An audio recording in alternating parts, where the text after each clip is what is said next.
जय गुरुदेव जय गुरुदेव जय गुरुदेव जय गुरुदेव। नाम किसका?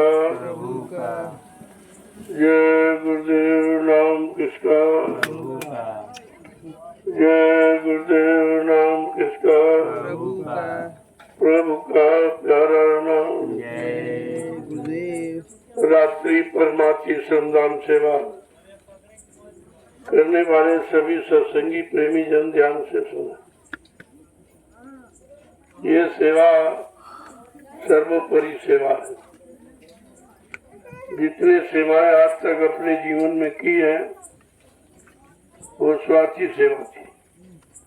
परिवार के लिए, बाल बच्चों के लिए, बाल बच्चों के पालन पोषण के लिए, जो खेती है, दुकान है, दफ्तर है, बिजली, व्यापार, मजदूरी, ये तो स्वार्थी सेवा है। लेकिन जो ये आश्रम पर आप सेवा कर रहे हैं रात्रि में, ये परमार्थी सम्मान सेवा। इसमें आपका कोई स्वार्थ नहीं है, आपको कोई लोभ लालच नहीं है किसी तरह का। और जो सेवा आप कर रहे हो, जो ये मिट्टी की सेवा, देखने में तो मिट्टी है लेकिन इसका काम भी कितना बड़ा है। जो मिट्टी आप डाल रहे हो, जो भूमि स्थान तैयार कर रहे हो, इसी पर जीवन रक्षक गुरु पूजा महान पावन पवित्र कार्यक्रम ऐतिहासिक जो होने जा रहा है, कितने लाख लोग आएंगे। तुम्हारी इस मिट्टी पर बैठकर परमात्मा का भजन करेंगे, सत्संग सुनेंगे, सेवा करेंगे और लोगों को भोजन प्रसादी बना खिलाएंगे। ये लाभ तो इतना बड़ा है, इसका कोई वर्णन नहीं है। क्योंकि ये सेवा किसी युग में रही नहीं है। आज ये कलयुग के जीवों के लिए संत महापुरुषों ने अति दया कृपा मेहरबानी करके ये परमार्थी सम्मान सेवा उनके कल्याण के लिए, उनके किए गए तमाम जन्मों पे पाप कर्मों को उतारने के लिए, बीमारी परेशानी झगड़े झंझट से बचने बचाने के लिए ये परमार्थी सम्मान सेवा रखी। इसको 3 भागों में डिवाइड किया था, बांट दिया था। सुबह की प्रातःकालीन परमार्थी सम्मान सेवा, दोपहर की जो धूप है, बरसात है, गर्मी में एक तपस्या करके आप जो सेवा कर रहे हैं वो बिल्कुल अनोखी है। और इसके बाद ये रात्रि की परमार्थी सम्मान सेवा, जिसका महत्व सबसे निराला है। कि लोग तो आज दिन में भी परिश्रम नहीं करते और तुम रात्रि में कर रहे हो संपर्क। दुनिया के लोग देखकर बड़े चकाचौंध हैं। ये कैसे लोग हैं, इनको कैसी शिक्षा दी जा रही है और ये किस तरीके से तन मन धन से आत्मसमर्पित भाव से ये परमार्थी सम्मान सेवा कर रहे हैं। और ये संदेश पूरे भारत में जा रहा है। आप नहीं देख पा रहे हो, लेकिन जो ये सीधा प्रसारण जो भेजा जा रहा है, तो हिंदुस्तान के सभी वर्ग के लोग, सभी मजहब धर्मों के लोग, सभी राजनीतिक दलों के लोग, सब इसकी तरफ बड़ी चकाचौंध, बड़ी आश्चर्य दृष्टि से देख रहे हैं कि आज भी इस भारत भूमि पर ऐसे लोग हैं जो परमार्थ करते हैं। बाकी तो स्वार्थ तो सभी करते हैं, चाहे राजा हो चाहे रैयत, सब स्वार्थ है। लेकिन परमार्थ में कोई नहीं है। ये परमार्थी सब जो सार्थक किया जा रहा है, ये 88,000 ऋषियों की तपोभूमि नैमिषारण्य में आस्थान है। जय गुरुदेव आध्यात्मिक ज्ञानाश्रम, ग्राम रामशाला, तहसील मिश्रिक, नैनी क्षेत्र, सीतापुर, उत्तर प्रदेश में ये परमार्थी सम्मान सेवा का अवसर लोगों को दिया जा रहा और पूरे देशवासियों को सूचना दी जा रही कि परमार्थी सम्मान सेवा करके आप वो लाभ प्राप्त कर सकते हैं जो रुपए, पैसे, धन दौलत, सामान से आपको कोई नहीं दे सकता। दुनिया का राजपाट मिल जाए, सारी दौलत मिल जाए, जमीन मिल जाए, लेकिन जो परमार्थी लाभ है ये उसमें नहीं है। और ये बात आप जानते नहीं हो, क्योंकि किसी युग में ये रही नहीं, उसका कोई जिक्र नहीं है, कोई इतिहास नहीं है। क्योंकि संत महापुरुष कलयुग में आए और अभी लगभग 750 वर्ष होने जा रहे हैं, तब से ये संत मत चला और संत नाम सुनने को मिला है। तो जीवों को लाभ देने के लिए संत महापुरुषों ने अति दया, कृपा, मेहरबानी करके ये सेवा का उन्होंने सूत्रपात किया। कलयुग का जीव कमजोर है, बेचारा बहुत ही और बलहीन है और मतलब विवेकहीन है, बुद्धिहीन है और चरित्रहीन भी है। लिहाजा कोई लाभ पाने के अधिकारी आप नहीं हो। लेकिन संतों की दया जब होती है तो जो काम किसी ने नहीं किया, जो लाभ किसी ने नहीं दिया, वो संत महापुरुष अपनी दया से जीवों को लाभ देते ही रहते हैं। उनका काम है लाभ देने का। अब हमारा अपना कर्तव्य होना चाहिए उनसे लाभ ले लेने का। नहीं ले पाओगे तो आपको पछताना पड़ेगा। समय किसी का इंतजार नहीं करता और समय बिल्कुल परिवर्तन एंड कगार पर है।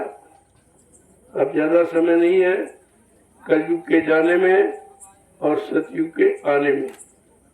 जो सूचना आपको प्रेषित की जा रही है, जन जन के कान तक पहुंचाई जा रही है और सबको उसकी जानकारी दी जा रही है। ये लाभ आकर के आप नैमिषारण्य की पावन पवित्र भूमि पर ले लो, जो दुनिया में कहीं नहीं है। तुम हिंदुस्तान का विश्व में कहीं चले जाओ, ऐसी भूमि कहीं नहीं है जहाँ पर यानी 88,000 ऋषि, इतनी बड़ी संख्या ऋषि मुनियों की एकत्र होकर तपस्या करके उस भूमि को पावन पवित्र बनाया हो।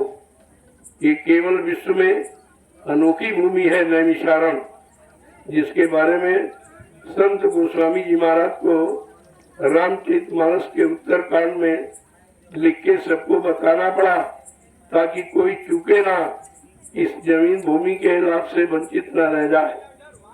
उन्होंने लिखा है, तीर्थ वर नैमिष विख्याता, अति पुनीत साधक सुखदाता। ये नैमिषारण्य तीर्थों का महातीर्थ राजा है, तीर्थों अति पावन पवित्र है। इसका लाभ किनको मिलेगा? क्या पंडा पुजारी हो? कहते नहीं। ग्रामवासियों को, शहरवासियों को, नगरवासियों को, स्वार्थी लोभी लाचियों कहते नहीं। साधक सुखदाता, साधकों को सुख प्रदान करने वाली। जब किसी संत के साधक समय की जगह नाम की साधना करेंगे, उनको इस 88,000 ऋषियों की तपोभूमि का लाभ मिलेगा। आज वो अवसर आपके सामने है, आप उसका लाभ ले लीजिए।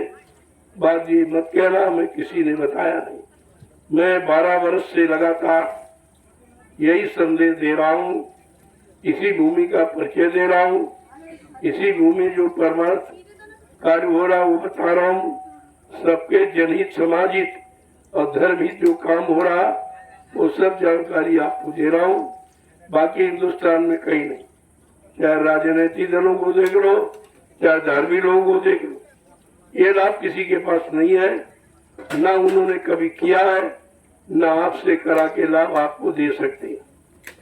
तो सब प्रेमियों को चाहिए इस भूमि का लाभ ले लीजिए। अगर मुझे अकेले लेना होता तो सारे हिंदुस्तान के लोगों को क्यों बताता, क्यों प्रचार करता, क्यों जानकारी देता। सबका अधिकार है। 88,000 ऋषियों ने जो तपोभूमि बनाई है, अपनी तपस्या त्याग संयम से उसका लाभ सबको मिलना चाहिए। इस दृष्टिकोण से मैंने सारे हिंदुस्तान में 12-13 वर्ष से लगातार ये संदेश जन जन के कान तक पहुंचा रहा हूँ।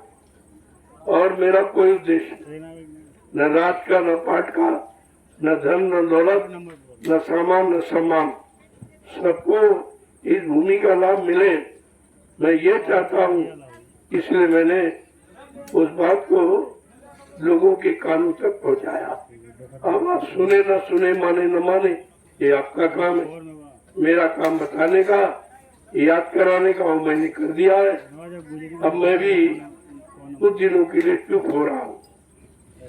हिंदुस्तान में घूम घूम कर तो मैं संदेश देता था, उसमें मैंने कुछ दिन के लिए विराम ले लिया और आश्रम पर रहकर ही जो प्रेमी आएंगे उनको समय के संदेश का इशारा करूंगा कि अब क्या होने वाला है, अब कौन सा प्रलय होने वाली है, कि कौन सा मतलब घटना घटित होने वाली है, दुखित समाचार क्या, ये सब जानकारी मैं संकेत के रूप में देता रहूंगा।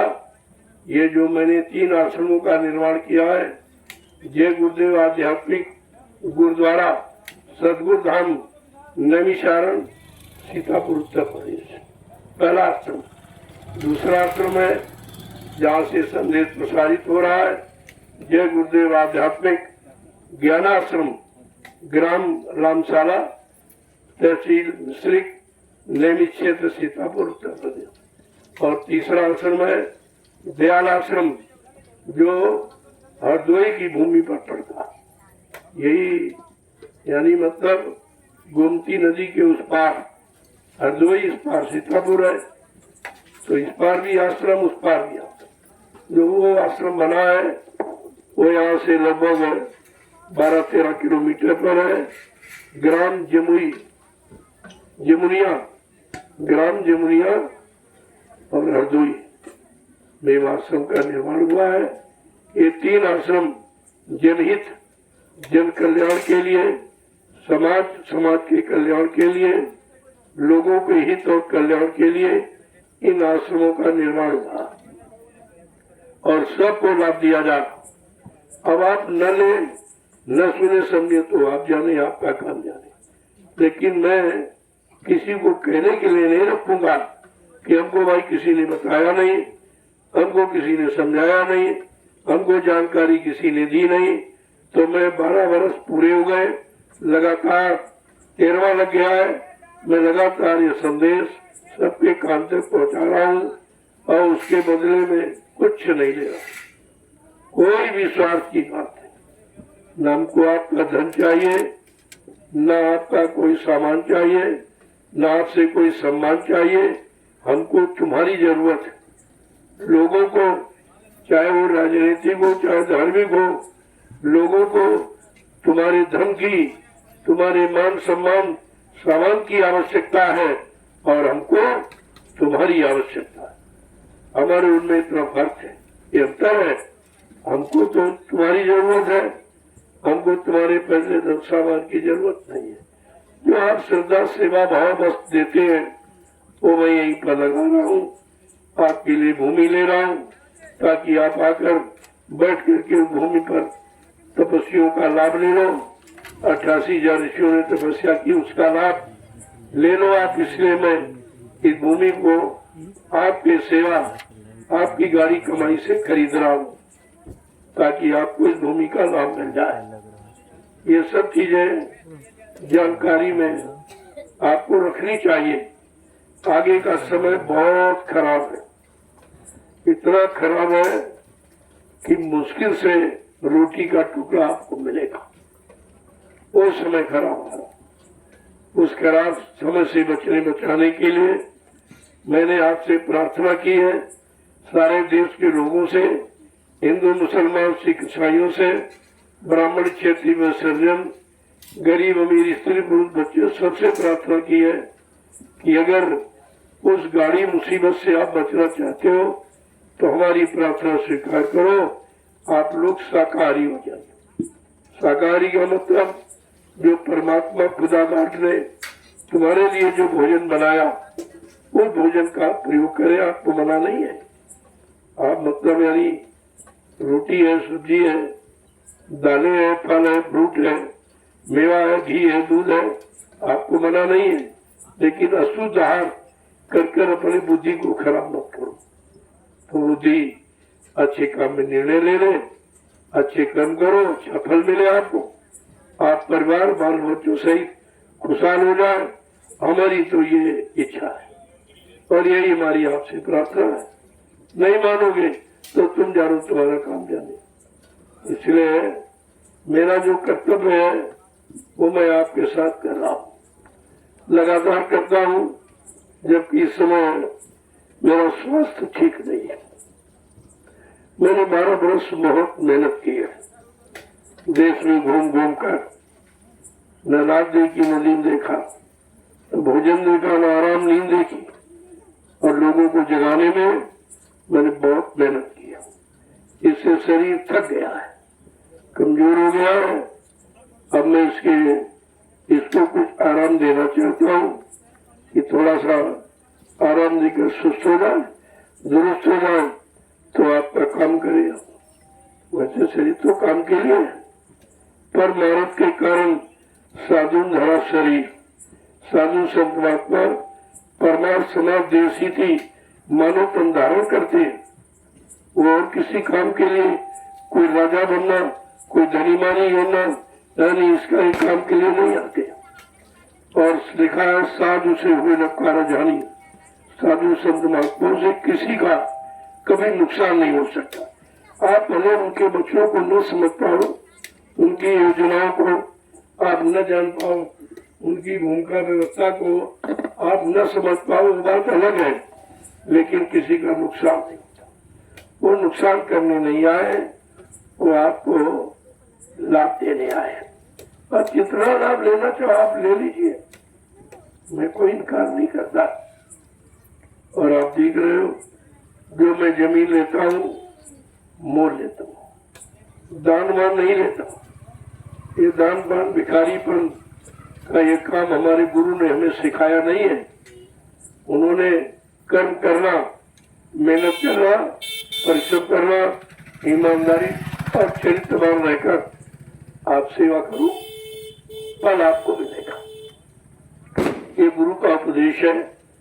मैं उसी उपदेश को अपने जीवन में उतारता हूँ और आप सबको उस उपदेश पर चलने की प्रार्थना करता हूँ।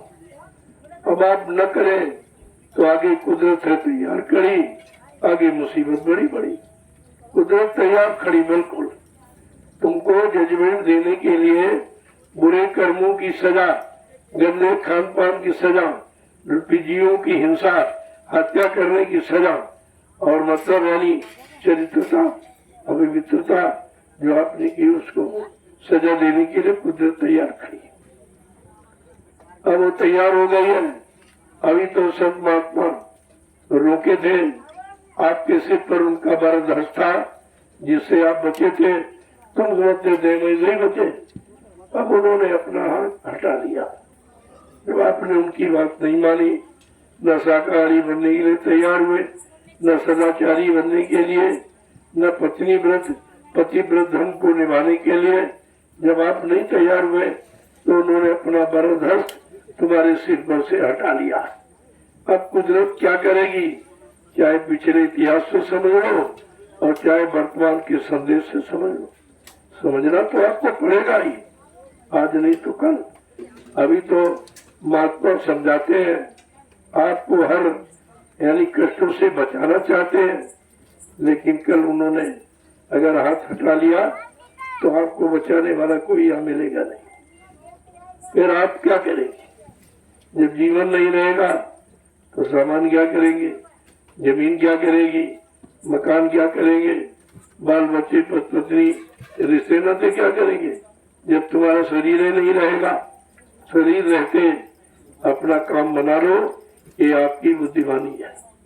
सबसे हमारा कहना, वो कोई वजह धर्म का हमको से मतलब नहीं है, हमको केवल मानव इंसान से मतलब है, क्योंकि मानव इंसान ही एक जाति है और मानव धर्म एक धर्म है। न कोई दूसरी जाति है, न दूसरा धर्म है। इन जातियों में एक ही जीवात्मा वो परमात्मा की है और इनका मालिक भी एक ही है। तुमने जो दुविधाएं बना रखी अपने अंतर्द्वंद को बढ़ाने के लिए, और उसी से आप परेशान हो और कहते मैंने ये परेशान कर रहा, वो परेशान कर रहा। ये क्यों नहीं कहते हो तुम्हारा मन तुमको परेशान कर रहा, तुम्हारा मन संत महात्माओं की वचन वाणी को मानने से इनकार कर रहा है। उनके अच्छे सच्चे रास्ते पर चलने के लिए आपको अलग कर रहा है, इसलिए आप परेशानी मुसीबतों में फंस गए हो। तुमको किसी ने फांसा नहीं है, आपने वचनों को सुना नहीं है, वचनों को माना नहीं है। बाबा जय गुरुदेव जी महाराज ने 10 जुलाई 1952 से लगातार पूरे हिंदुस्तान को एक सच्चे धर्म का, सच्चे मानव कर्म का, मानव धर्म का, मानव जाति का एक सच्चा संदेश सबके कान तक पहुंचाया, जो आज तक किसी संत महापुरुषों ने नहीं दिया। ये जितने लाल पीले कपड़े पहनने वाले, दाढ़ी बाल रखने वाले, इन्होंने तो मुंह खोला ही नहीं। किसी के मुंह से ये नहीं निकला रे भाई शाकाहारी हो जाओ। कोई मंदिर मस्जिद से लाउड स्पीकर से आवाज नहीं निकली कि आप शाकाहारी हो जाओ, आप सदाचारी हो जाओ, आपके मन बुद्धि चित्त पाक साफ निर्मल पवित्र हो जाए तो आपको भगवान का भजन करो और मतलब यानी अपना मानव जीवन सार्थक करो। ये कोई नहीं कह रहा, न राजा कह रहा, न प्रजा कह रही, न धर्माचार आचार कोई नहीं कह रहा। ऐसी बुद्धि है, इसी के लिए लिखा विनाश काले विपरीत बुद्धि। जब मानव की बुद्धि विपरीत दिशा में चली जाती, अच्छी सच्ची बात सुनने के लिए बिल्कुल तैयार नहीं होती है, तो विनाश की स्थिति होती। जब विनाश होने को होता है तब ये पाप का घड़ा भर जाता। अब आपने हिंसा करके, आपने हत्या करके, झूठ छल कपट बेईमानी करके, लोगों के चरित्र को खराब करके आपने जो ये लाद रखा है गंदगी, इसका फल विनाश ही है। अब वो विनाश निश्चित है, इसे कोई रोक ही नहीं सकता, किसी में ताकत नहीं। केवल संत महात्मा रोक सकते हैं। उनको आपने नाराज कर दिया, उनकी बात आपने मानी नहीं, उनके वचनों को, सिद्धांतों को आपने जीवन में न अपनाया न उतारा है, लिहाजा उनको आपने नाराज कर दिया। जब संत महापुरुष नाराज हो जाएंगे तो फिर तुम्हें अच्छे सच्चे रास्ते पर आके खड़ा कौन करेगा? तुम्हारे से अगर हमदर्दी है केवल संत महात्मा को, न राजा को हमदर्दी है, न प्रजा को हमदर्दी, किसी को हमदर्दी नहीं। अगर उनको हमदर्दी है तो चंदा नोट वोट से, महंगाई से है, टैक्सों के लेने से है, अपना सामान सम्मान बरकरार रखने से है। लेकिन संत महात्मा आपके कल्याण की बात करते, आपके उद्धार की बात करते, आपके लाभ की बात करते। वो अपने स्वार्थ और लालच के लिए इस धरती पर पैदा नहीं हुए हैं, परमात्मा के लिए आए हैं। और जब तक वो शरीर से रहते हैं परमार्थी कार्य कभी बंद नहीं करते। आज भी आपके सामने जो हिंदुस्तान का विश्व में कहीं नहीं हो रहा, आज का मानो तो श्रम परिश्रम से बहुत दूर है, परिश्रम करना ही नहीं चाहता। सारा श्रम परिश्रम मशीनें कर रही, तो मशीनें स्वस्थ है, आप नहीं करो तो आप बीमार हो, आप कमजोर। जो काम करेगा वो स्वस्थ रहेगा, जो बड़ा लेटा रहेगा यानी मतलब चारपाई पर, तो चारपाई पर कौन लेटता? मरीज, बीमार लेटता। आप पहले लेट करके बीमार बन गए हो तो बीमारी तुम्हारा दरवाजा नहीं छोड़ेगी। अगर आप शाकाहारी न हुए तो देख लेना तुम्हारा जीना मुश्किल हो जाएगा। कुदरत इस समय बहुत नाराज है, एकदम बौखलाई हुई, क्या कर डाले क्षण में, क्या नष्ट कर दे, क्या विनाश कर दे, उसका कोई किसी तरह का मतलब यानी उस पर पाबंदी नहीं है। आपको इस पर विचार करना चाहिए। मैं बार बार सारे हिंदुस्तान के लोगों को यही संदेश देता हूँ कि आपको भगवान परमात्मा खुदा ने ये मानव जिस्म, ये मानव शरीर, ये मनुष्य मंदिर, जिस्मानी मैजिक आपको जो भेंट की है खुदा को पाने के लिए, परमात्मा से मिलने के लिए, कितना अमोलक ये आपका शरीर है। लेकिन आप विषयों में, भोगों में, गंदे खान पान में, गंदे कर्मों में आप इसको बर्बाद कर रहे हो। इसकी भी सजा आपको भोगनी पड़ेगी। ये परमात्मा ने किस लिए दिया, अगर वो काम न किया तो इसकी भी सजा आपको भोगनी पड़ेगी। कबहू करी करुणा न देही देत ईश बिन हेतु सनेही, कभी कभी करुणा निधान कृपा दया मेहरबानी करके मानव अनमोल मंदिर हमें आपको दे देता है कि जाओ अपनी बार किसी संत महात्मा की तलाश करके अपनी आत्मा को जगाने की उनसे युक्ति साधन पूछ लेना और जीवात्मा को जगाकर परमात्मा से मिला लेना, अपने घर चले जाना हमेशा के लिए। फिर आपको इस मृत्यु रूप में आना नहीं है, न जन्म मन न जन्म होगा न आपकी मृत्यु होगी। कितना बड़ा काम करने के लिए आए, कितने युगों के झंझट झगड़े से आपको मुक्त कराने आए, जो जन्म मरण के चक्कर में कितने यानी लाख वर्ष चले गए, कितने युग बीत गए, हम आप निकल नहीं पाए हो। आज अवसर मौका मिला है, संत महात्मा गली गली आवाज लगाते हैं कि अपने मानव जीवन को सार्थक बना लो। आगे आप तुम्हारे मानव जीवन को सार्थक बनाने गया, आगे आप तुम्हारी जीवात्मा को परमात्मा से मिलाने वाला। इस बात को आपको सुनना चाहिए, समझना चाहिए। ये जो संदेश होने जा रहा है ये 7 तारीख से 12 तारीख तक, इसमें आत्मिक संदेश है। ये कोई संदेश आज रात पाठ दंडौलत पाने वाला नहीं है, ये आत्मा के कल्याण का। और मन में विरक्ति कैसे आवे, मन भोगों से कैसे हटे, परमात्मा की तरफ कैसे लगे और आप अपने वास्तविक जीवन का लाभ और सुख शांति कैसे प्राप्त करें, ये उसका संदेश 7 जुलाई से 12 जुलाई तक इसी स्थान से प्रसारित किया जाएगा। और वो संदेश पूरे हिंदुस्तान, जब हिंदुस्तान जगेगा तो विश्व जगेगा। आप ये क्यों नहीं समझते हो? इतिहास उठाइए, जब उत्तर प्रदेश जगा तो आपका देश जगा, जब ये देश जगा तो विश्व जग जाएगा। इसलिए संदेश उत्तर प्रदेश की भूमि से ही हमेशा प्रसारित हुआ है। ये वैचारिक क्रांति उत्तर प्रदेश से ही प्रारंभ हुई हर युग में, और आज भी ये नैमिषारण्य उत्तराखंड है, यही से ये प्रसारित संदेश किया जा रहा, सारे विश्व को सचेत किया जा रहा कि आगे का समय बहुत खराब है, आप अपने आप को बचा नहीं पाएंगे। फिर ये दुकान मकान, ये जमीन जायदाद, ये पत्नी बाल बच्चे, आप इनको कैसे बचाएंगे? जब यही नहीं रहेंगे तो तुम्हारा सब खेल खत्म हो जाएगा। महात्मा नहीं चाहते, वो तो चाहते तुम्हारा सब कुछ बच जाए, परिवार बचे, बाल बच्चे बच जाए, खेती दुकान दफ्तर बिजली व्यापार मजदूरी सच्चाई ईमानदारी मेहनत से करने लगो तो आपको बरकत मिल जाए।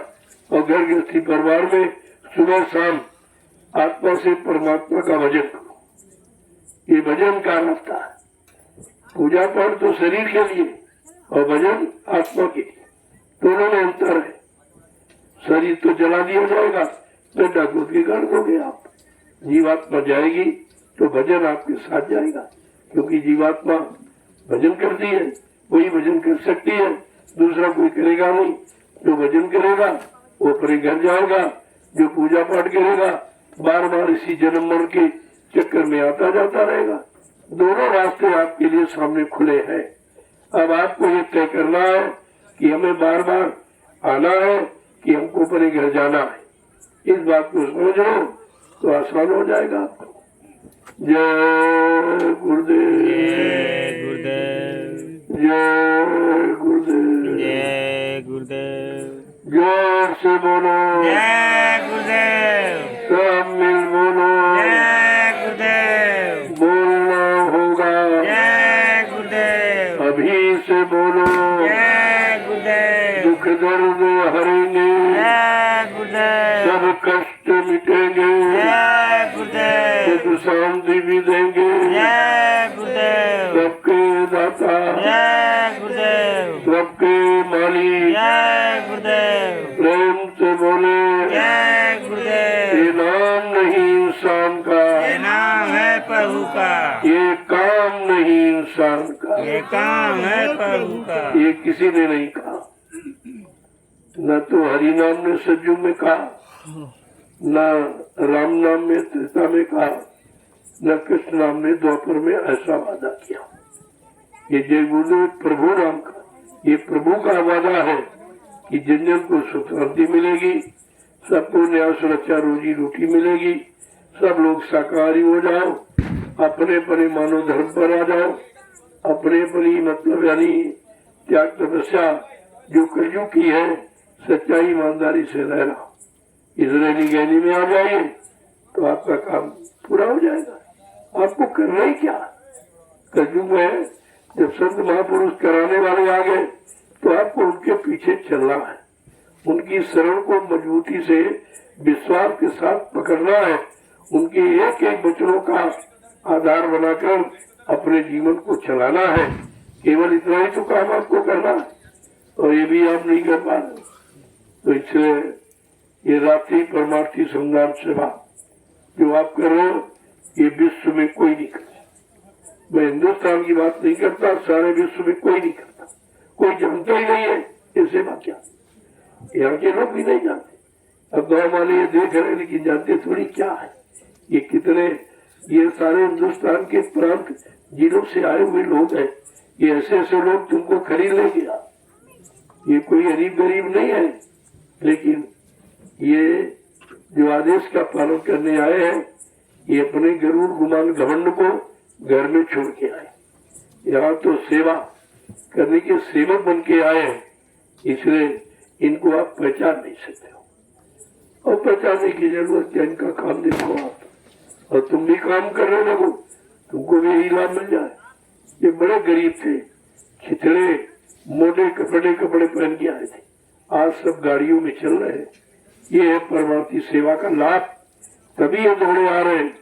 ऐसे जंगल में कोई नहीं आता, लेकिन तुम देखकर भी नहीं समझ पा रहे हो कि आखिरकार ये इतना किराया वाला खर्च करके हजारों किलोमीटर से आ रहे हैं।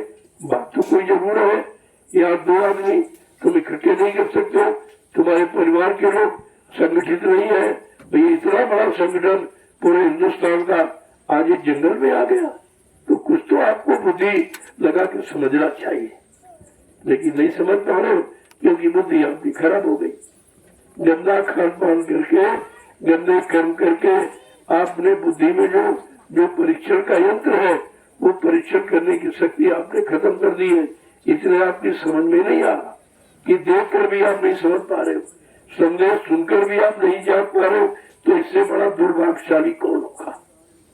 जय गुरुदेव, जय गुरुदेव। अब आप धीरे धीरे प्रसाद ले लो, सब इकट्ठे नहीं, कुछ लोग सेवा करो, इकट्ठे तो नहीं दे पाओगे।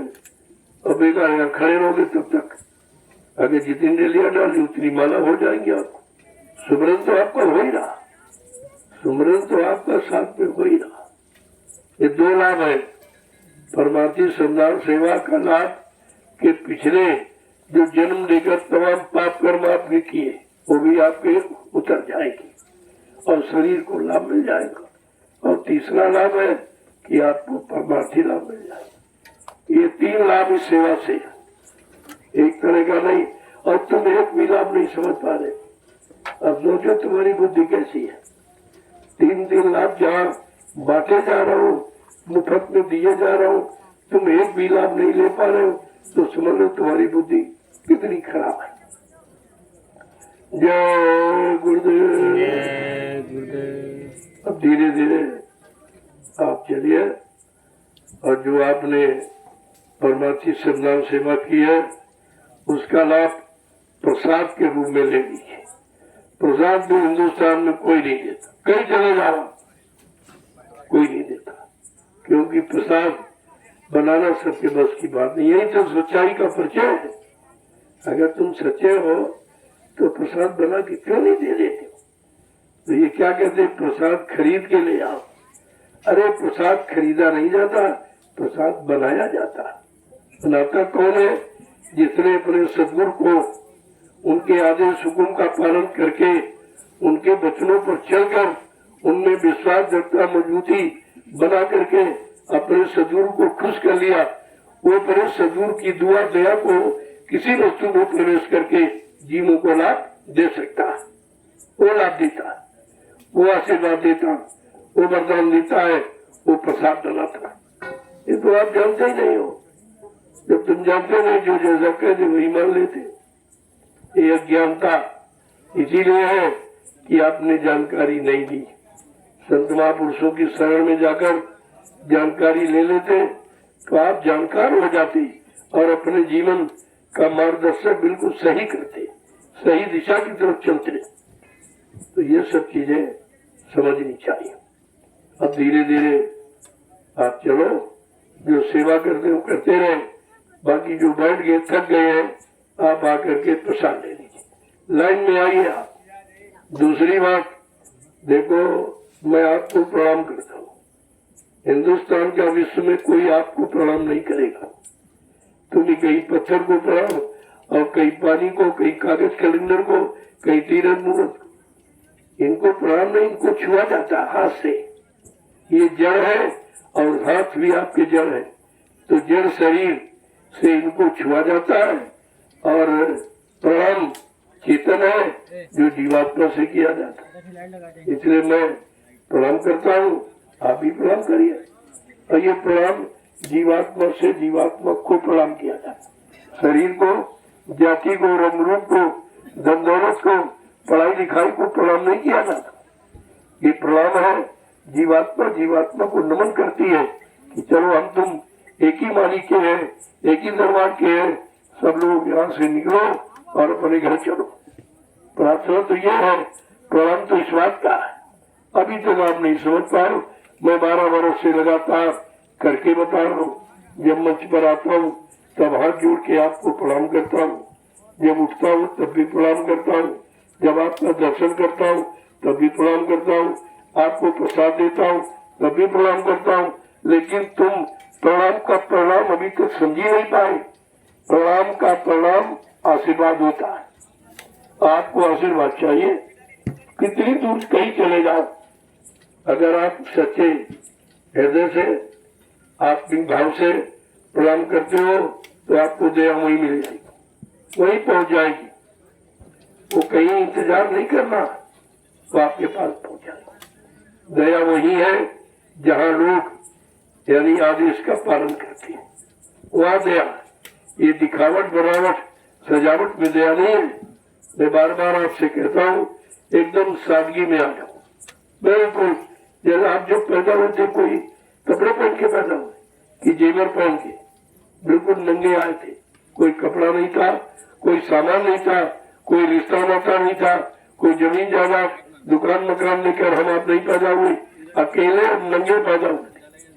और यही स्थिति आपकी जाने की होगी। जब यहाँ से चलोगे तो सब सामान वो रखवा लेगा। कहा भाई सामान रखिए, आप जब मेरे देश में आए थे तो नंगे आए थे, कोई सामान लेके नहीं आए थे, ले जा ये सामान हमने तुमको दिया था कि हमारे देश में रहोगे तो हमारा सामान प्रयोग करो, ताकि लंबे समय तक आप जब यहाँ रहोगे तो हमारा उतना लंबे समय तक हमारा राज्य चलेगा। हमने अपने राज्य को चलाने के लिए तुमको ये सामान दिया है। अब तुम यहाँ से जा रहे हो, शरीर छूट रहा है तो हमारा सामान दे दीजिए। तो आपको जमीन छोड़ना है, मकान भी छोड़ना है, पत्नी बाल बच्चे ये सब छोड़ना है, रुपया पैसा धन दौलत सोना चांदी ये सब छोड़कर आप नंगे ही जाओगे। फिर ये झगड़ा किस बात का? एक एक इंच जमीन पर झगड़ा करते हो और जमीन तुम्हारे साथ जाएगी नहीं। इसी बात को समझना है कि सच्चाई क्या है, हकीकत क्या है, मानवता क्या है, इंसानियत क्या है, मानव धर्म क्या है, मानव कर्म क्या है, मानव जाति क्या है। लेकिन आप सब बंधनों में फंस गए। यह जाति बंधन सबसे ज्यादा नीच नीच कर गई संत चरण लौलीन, और जाति के अभिमान से बूढ़े बहुत कुलीन। जिन्होंने जात पात का नशा चढ़ाया वो मिट गए, वो मिट गए, बर्बाद हो गए। क्योंकि यहाँ तुम्हारी कोई जाति नहीं है, सिर्फ एक मानव जाति है। तुम्हारा कोई धर्म नहीं है, सिर्फ एक मानव धर्म है। तुम्हारा और कोई नहीं है, सिर्फ तुम्हारी जीवात्मा है। यहाँ तुम्हारा कोई मालिक नहीं है, जीवात्मा का मालिक परमात्मा है। ये बात अगर समझ लो तो ये व्यवस्था तो बहुत सरल है, इनमें कोई पढ़ाई लिखाई का काम नहीं है।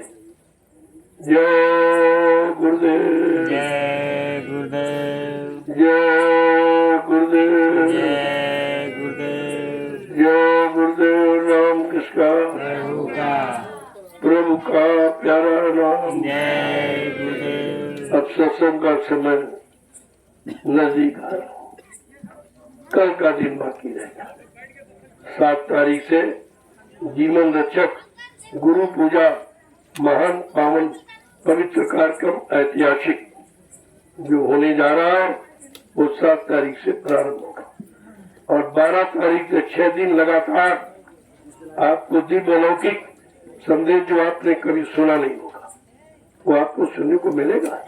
यहाँ कोई कथा नहीं सुनाई जाती, यहाँ किसी तरह की कोई जड़ चर्चा नहीं की जाती, यहाँ पत्थर और कागज में फंसाया नहीं जाता, यहाँ निकलने की बात की जा रही। निकलो अपने घर चलो।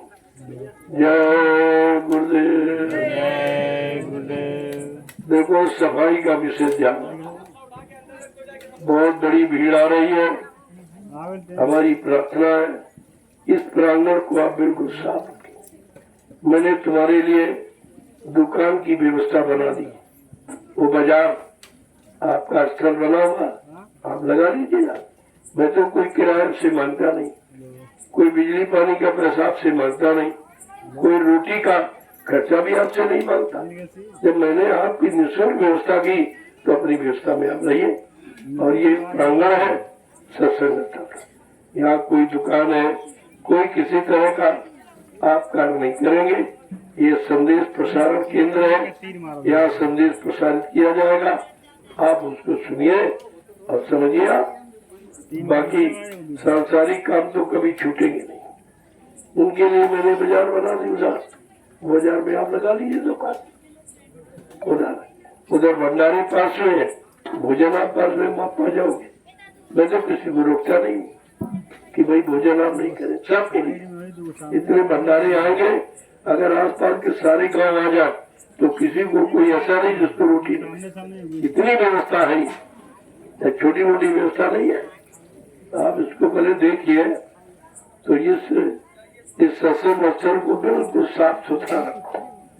इसमें आपकी भी मर्यादा है और हमारी भी मर्यादा है, और गुरु की मर्यादा, गुरु के वचनों की मर्यादा, उसका ध्यान रखिए। मैंने आपकी सब व्यवस्था करी। ये सड़क है, आने जाने का साधन है, यहाँ पर कोई दुकान नहीं लगाएगा। अगर डबल बसें आ गई तो निकलना मुश्किल हो जाएगा, बाद में आपको हटाना पड़ेगा, तो वो काम मत करो। इसलिए मैंने तुम्हारे लिए बाजार व्यवस्था कर रखी। आप वहाँ लाइन से दोनों तरफ बाजार लगा लो और बीच में रास्ता रखो। जो ग्राहक आए सामान खरीदे उनको सुविधा हो जाए।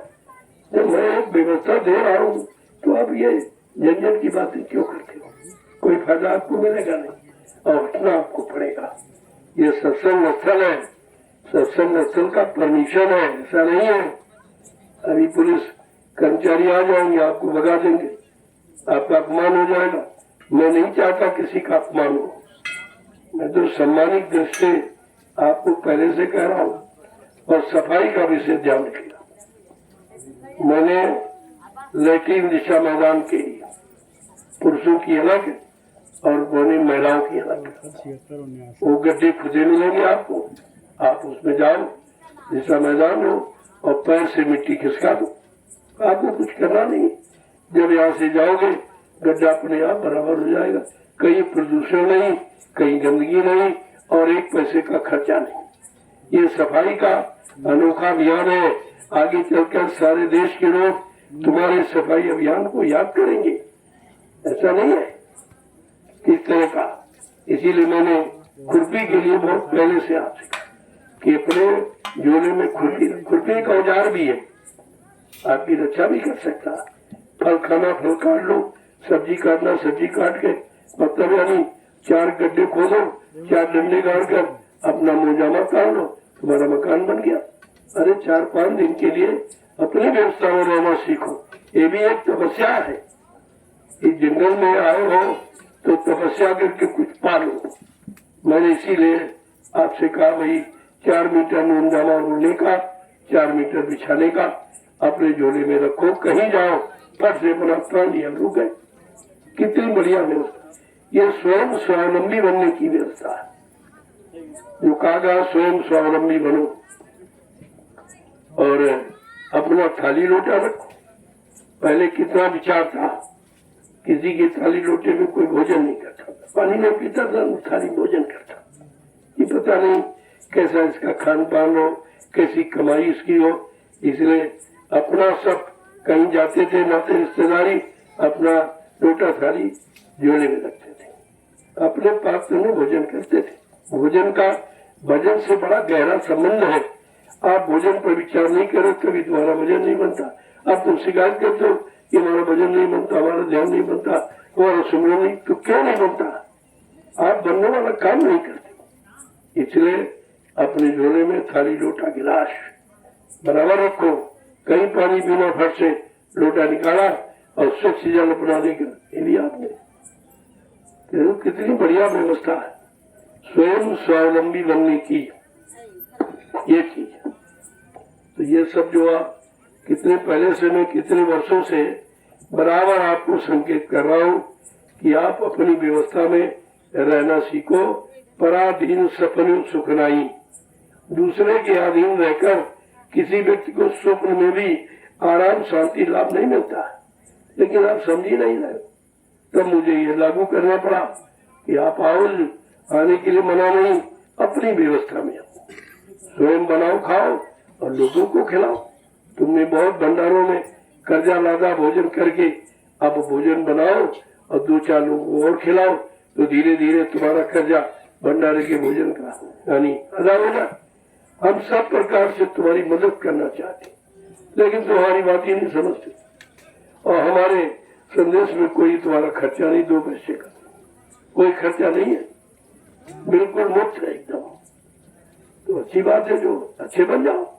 अच्छे बनने आए हो, अच्छे बन जाओ। सच्चे बनने आए हो, सच्चाई ईमानदारी से काम करना सीखो। हमारे झारखंड के लोग इतने ईमानदारी से काम करते, वो आदेश का भी इंतजार नहीं करते। मैं यहाँ से जाऊंगा दयालबाद, अभी सेवा करते मिलेंगे, तो सेवा नहीं बंद करते, तो कभी मिलने भी नहीं आते। जब मैं बुलाता हूँ तभी आते और वही पास में रहते, सुबह शाम तक सेवा करते हैं। क्योंकि उनका उद्देश्य है कि मैं कुछ दिनों के लिए यहाँ आया हूँ, तो जितनी सेवा कर लूँ, बार बार तो सेवा मिलेगी नहीं।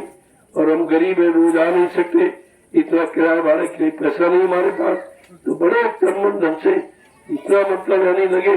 अगर ऐसे 1000 आदमी मिल जाए तो परिवर्तन हो जाएगा।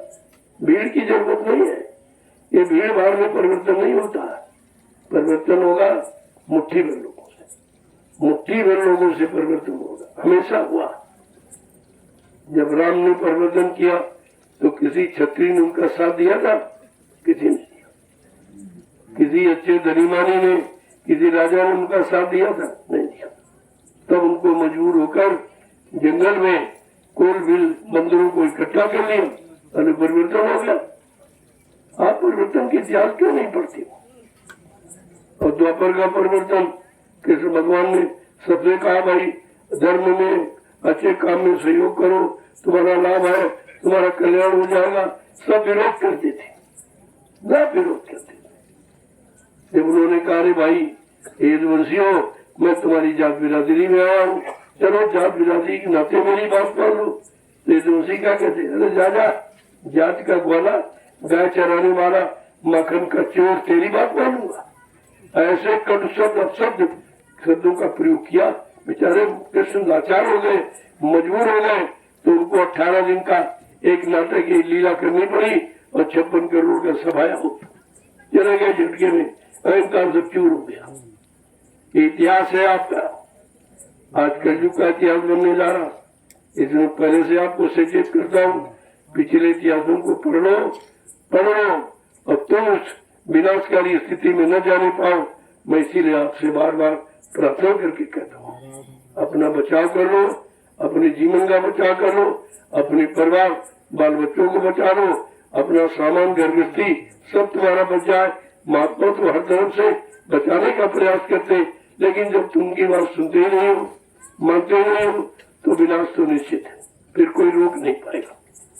जय गुरुदेव। जय गुरुदेव। अब आप लोग लाइन बना लो और आज की सेवा का प्रसाद दे दीजिए, अच्छा रहेगा आपके लिए। पता नहीं फिर जीवन रहे ना रहे, जितने लोग यहाँ आएंगे इनमें से तमाम लोग शरीर छोड़ के चले जाएंगे, उनको दोबारा एक कार्यक्रम नहीं मिलेगा, दोबारा ये सेवा नहीं मिलेगी। इसलिए ये समझकर इस शरीर का क्या भरोसा, कब ये आपको धोखा दे दे, कब छूट जाए, कब आत्मा निकल जाए, कोई उसका ठिकाना नहीं है।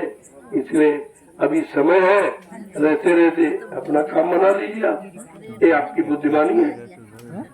जय गुरुदेव। चलो प्रेमियों लाइन लगा लो, और जो लोग सेवा करें वो करें भी। जब यहाँ लाइन खत्म हो जाए आप आ जाओ, तब तो तुम्हारी सेवा बढ़ जाएगी, उतनी माला बढ़ जाएगी। देखो लाभ लेने का तरीका सीखो, लाभ तुम्हारे हाथ में है। अगर समझदारी से काम करोगे तो सब लाभ तुम्हारे हाथ, नासमझी करोगे जो लाभ मिलने वाला वो भी तुम्हारे हाथ से छूट जाएगा। चलो